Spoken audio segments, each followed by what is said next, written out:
The 8 things to note when installing a speed reducer are as follows.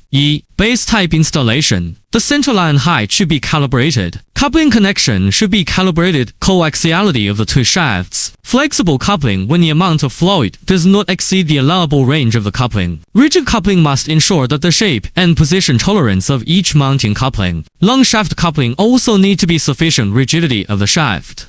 Flange mounting. Convex shoulder or concave shoulder should be well coordinated to avoid misalignment. Flange mounting and with hollow shaft coupling, in particular, should ensure that the shape of the coupling tolerance. 3. Torque arm installation. The active hollow shaft and the passive shaft should be a good match. The floating of the passive shaft or the vibration of the equipment should be less than the permissible range of the elastic block. The force arm should be fixed and locked. 4. When the output shaft is coupled with couplings, pulleys, gears, sprockets, etc., please do not strike. The output shaft should be applied to the outer end of the screw holes, pressed into the coupling pulleys, gears, sprockets. Steering type also need to consider the radial force. 5. Hollow shaft and solid shaft coupling with tolerance H7. H6 should be coated with anti-rust oil. 6. Prepare a rigid foundation or a solid platform to install the transmission equipment, but also need to give full consideration to even if the addition of Z-large load is not to change the position of the assembled components. 7. When installing the elevator, the holes on the surface, in order to meet the screw can easily pass under the advance, should be as small as possible. 8.8 grade mounting bolts are generally used. If there is high temperature or vibration impact and other circumstances, please place cylindrical pin positioning to avoid loosening.